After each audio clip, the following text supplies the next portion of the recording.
Maricopa County, the 222 voting centers will stay open until 7 o'clock tonight, so you can cast your ballot. 12 News journalist Justin Pizzera joining us now live outside the Maricopa County Tabulation Center, where he's getting a glimpse of how the day is going so far. Hey, Justin. Yeah, good afternoon, Rachel. Those voting centers opened up at 6 o'clock this morning, like you said. You got a little while longer to cast your ballot until 7 o'clock tonight. Of course, this is a big process, you know, counting the ballots. I want to bring in County Supervisor Bill Gates to walk us through just kind of how this happens. You know, a lot of people, there's a lot of talk about what happens when they cast their ballot, and you can kind of show us what happens. Yeah, absolutely. So for those people who decide to go to one of our over 220 vote centers across Maricopa County, the first thing they need to do before they leave the house, make sure they have their ID.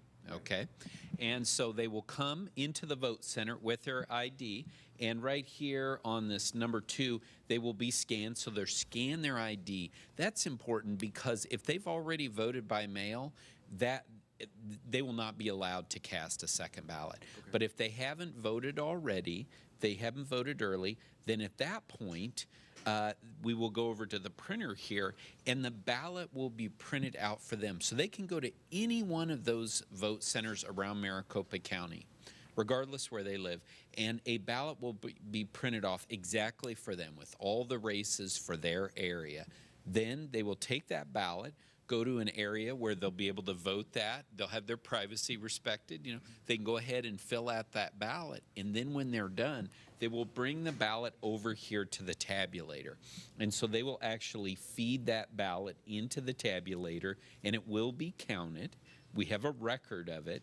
And then we can show you right here, inside of this, we have a memory card.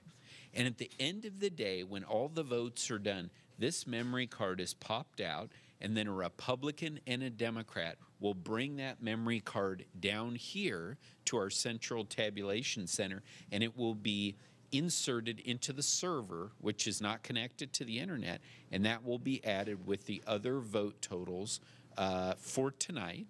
And so that'll be reported as part of the larger numbers that we'll see throughout the evening. And that was one of the key issues that, you know, we want to point out. It is not connected to the internet. There's always a lot of controversy about that, but it is not connected to the internet. Absolutely, that's right. So our election management system is, and we actually have, you can see that we have the wires up in here that show where everything is connected. And so none of this is connected to the internet. And it's important that people understand that. Unfortunately, we've had a lot of misinformation about that over the past few years. You touched on the over 220 voting centers, and that is really key in Maricopa County. You don't have a designated voting place. You can go to any one of those 222. Exactly. It's great. Like, let's say you live in Gilbert, but you work in Surprise. You can go ahead. Now we're kind of getting past the lunch hour, but maybe later in the day, you can vote at the closest vote center in Surprise.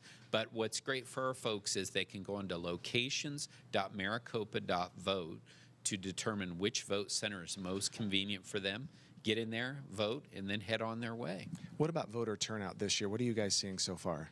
So right now, the voter turnout is looking like it's a little down from where it's been the last 2 cycles in 2020 and 2022. Probably will end up somewhere, you know, we don't know exactly, but probably end up somewhere in kind of the high 20s. So maybe not to 30%. So again, historically, pretty similar to what we've seen, but like I said, in 2020 and 2022, it's been a little bit higher, with especially some of the excitement in some of the local races in the recent primaries. You guys were expecting 30% though, is that correct? Yeah, right around that area. So like I said, we're a little bit down from there, but you know, one thing to keep in mind is this is the first time that we've had a primary in July. So this is actually July 30th. But we'll see when it's all done. We can kind of go break it down and see where we ended up. But the key is that if people haven't voted yet, it's not too late.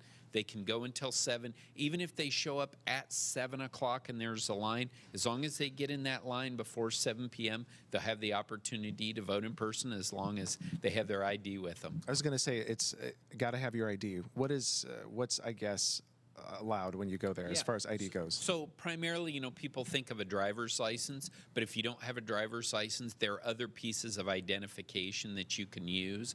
And so whatever that is, sort of the identification that you use typically for important matters, that's the type of thing you can go on. If there's any questions at all before they go to the vote center, they can go on to maricopa.vote and get all of those details. And you guys are expecting the first batch to come in at 8 o'clock, the first results to be released? Yeah, so we'll have those first results around 8 o'clock, and that's going to be a big number because that's going to include most of the early ballots that have been cast since July 3rd. So we'll see a big number there, and then from that point on through the evening, we will be updating with the votes that are being cast today on Election Day, and those totals will be coming in into the wee hours of the morning. All right. Thank you, Sir. Bill Gates, County Supervisor. Thank you for walking us through that. Good information there. So again, the voting centers close at 7 o'clock tonight, Rachel. So just a little bit more time to get out there and vote. I'll send things back to you in the studio.